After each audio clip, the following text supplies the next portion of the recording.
Already receipt of the warrant of arrest issued against me by the 5th Division of the Sandigan Bayan. Nais ko lang pong bigyan din ng mga bagay nito. I will remain firmly with the majority bloc under the leadership of Senate President Alan Peter Cayetano. Hindi ako matitinag sa anumang paggigipit, pananakot, political maneuvering para talikuran ang aking paninindigan. I will not yield to threats. I will not be intimidated. I will not be pressured into surrendering my independence of judgment. I am giving instructions to the Senate Secretary to put on hold my salary. Personal kong pasya ito upang ipakita sa sambayan ng Pilipino na wala akong intensyon makinabang sa pondo ng bayan habang nililinis ko ang aking pangalan. At higit sa lahat, hindi ako papasailalim ng kustodya ng Senado. I will not seek Senate custody. Hindi ko gagamitin ang Senado bilang panangga laban sa mga aligasyon sa akin. Nakahanda akong ipagtanggol ang aking sarili sa hukuman at hindi ako magtatago sa likod ng institusyong ito upang umiwas sa proseso. Ipagtatanggol ko hanggang sa huli ang aking sarili para patunayan na walang batayan ang mga paratang sa akin. Kalokohan ang lahat na ito. Mismo ang Senate Legislative Budget Research and Monitoring Office o LBRMO ang nagsabi sa Ombudsman na wala silang anuman dokumento o record na nagpapakita na ako ay nagpasok ng anuman insertion sa 2025 national budget. Ang mahalagang impormasyon nito ay kinilala pa mismo ni dating Senate Blue Ribbon Chairman Senator Panfilo Lacson bilang isang makabuluhang ebidensya na sumasalungat sa mga aligasyong binabato laban sa akin. So how can the office of the Ombudsman file a plunder case against me when I am not even alleged to be part of or the mastermind of the supposed scheme? Wala po akong kinalaman dyan. Ngayon ko lang po isa sa publiko ito. Maraming beses po ako inalok na talikuran ang independent majority bloc kapalit ang pagbabasura sa aking kaso. Ngunit, hindi ko po ito tinanggap. Mas nanaig ang paninindigan ko na ako'y manatili sa hanay ng mga kasamahan ko sa independent majority bloc. Ngayon kung tatanungin nyo kung sino sila, abangan ninyo ang susunod na kabanata. I stand my ground because what is at stake here goes far beyond my personal circumstances. What is at stake here is the independence of the Senate. This institution must never become vulnerable to external pressure. It must remain free from political coercion, free from undue influence, and free from any scheme designed to weaken its constitutional role as a co-equal and independent branch of government. If this is the price I must pay for the decisions I have made and the principles I have chosen to uphold, then I am prepared to face the consequences, however difficult they may be, especially for my family. I will not be broken by accusations, nor will I yield to political pressure. I will meet these charges head-on, defend my honor through due process, and place my faith in the truth. I will be proceeding now to the CIDG to voluntarily surrender myself. Maraming salamat po.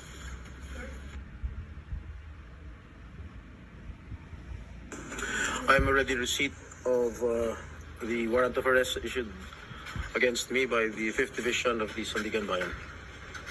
Nais ko lang pong bigyan din ng mga bagay nito. I will remain firmly with the majority bloc under the leadership of Senate President Alan Peter Cayetano. Hindi ako matitinag sa anumang paggigipit, pananakot, political maneuvering para talikuran ang aking paninindigan. I will not yield to threats. I will not be intimidated. I will not be pressured into surrendering my independence of judgment.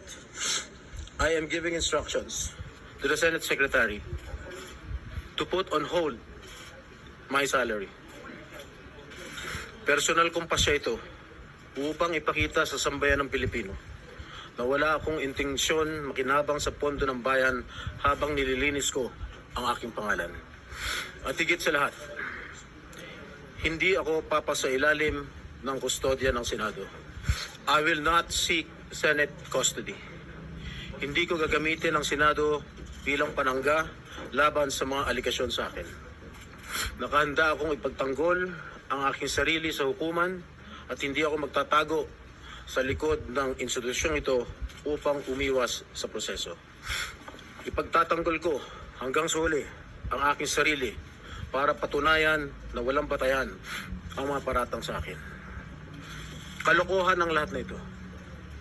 Mismo ang Senate Legislative Budget Research and Monitoring Office o LBRMO ang nagsabi sa ombudsman na wala silang anumang dokumento o record na nagpapakita na ako ay nagpasok ng anuman insertion sa 2025 national budget.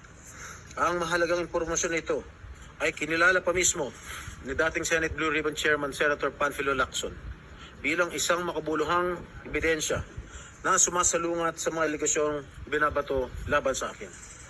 So how can the office of the ombudsman file a plunder case against me when I am not even alleged to be part of or the mastermind of the supposed scheme? Wala po akong kinalaman dyan. Ngayon ko lang po isa sa publiko ito. Maraming beses po ako inalok na talikuran ang independent majority bloc kapalit ang pagbabasura sa aking kaso. Ngunit, hindi ko po ito tinanggap. Mas nanaig ang paninindigan ko na ako'y manatili sa hanay ng mga kasamahan ko sa independent majority bloc. Ngayon kung tatanungin niyo kung sino sila, abangan ninyo ang susunod na kabanata.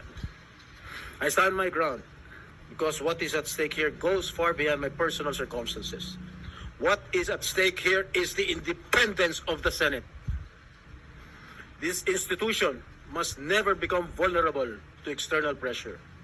It must remain free from political coercion, free from undue influence, and free from any scheme designed to weaken its constitutional role as a co-equal and independent branch of government. If this is the price I must pay for the decisions I have made and the principles I have chosen to uphold, then I am prepared to face the consequences, however difficult they may be, especially for my family. I will not be broken by accusations, nor will I yield to political pressure. I will meet these charges head on, defend my honor through due process, and place my faith in the truth. I will be proceeding now to the CIDG to voluntarily surrender myself. Maraming salamat po.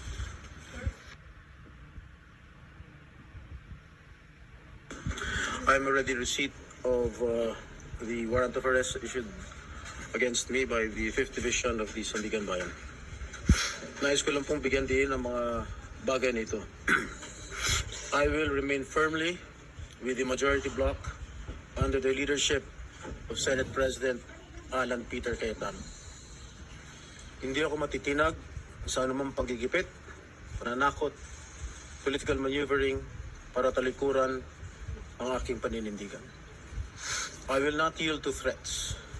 I will not be intimidated. I will not be pressured into surrendering my independence of judgment. I am giving instructions to the Senate Secretary to put on hold my salary. Personal kong pasya ito upang ipakita sa sambayan ng Pilipino na wala akong intensyon makinabang sa pondo ng bayan habang nililinis ko ang aking pangalan. At higit sa lahat, hindi ako papasa ilalim ng kustodya ng Senado. I will not seek Senate custody. Hindi ko gagamitin ang Senado bilang panangga laban sa mga aligasyon sa akin. Nakahanda akong ipagtanggol ang aking sarili sa hukuman at hindi ako magtatago sa likod ng institusyong ito upang umiwas sa proseso. Ipagtatanggol ko hanggang sa huli ang aking sarili para patunayan na walang batayan ang mga paratang sa akin. Kalokohan ng lahat na ito. Mismo ang Senate Legislative Budget Research and Monitoring Office o yung LBRMO ang nagsabi sa ombudsman na wala silang anuman dokumento o record na nagpapakita na ako ay nagpasok ng anuman insertion sa 2025 national budget.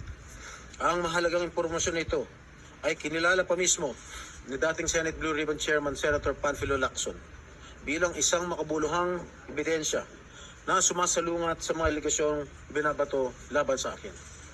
So how can the office of the ombudsman file a plunder case against me when I am not even alleged to be part of or the mastermind of the supposed scheme? Wala po akong kinalaman dyan. Ngayon ko lang po isa sa publiko ito. Maraming beses po ako inalok na talikuran ang independent majority bloc kapalit ang pagbabasura sa aking kaso. Ngunit, hindi ko po ito tinanggap. Mas nanaig ang paninindigan ko na ako'y manatili sa hanay ng mga kasamahan ko sa independent majority bloc. Ngayon kung tatanungin niyo kung sino sila, abangan ninyo ang susunod na kabanata. I stand my ground because what is at stake here goes far beyond my personal circumstances.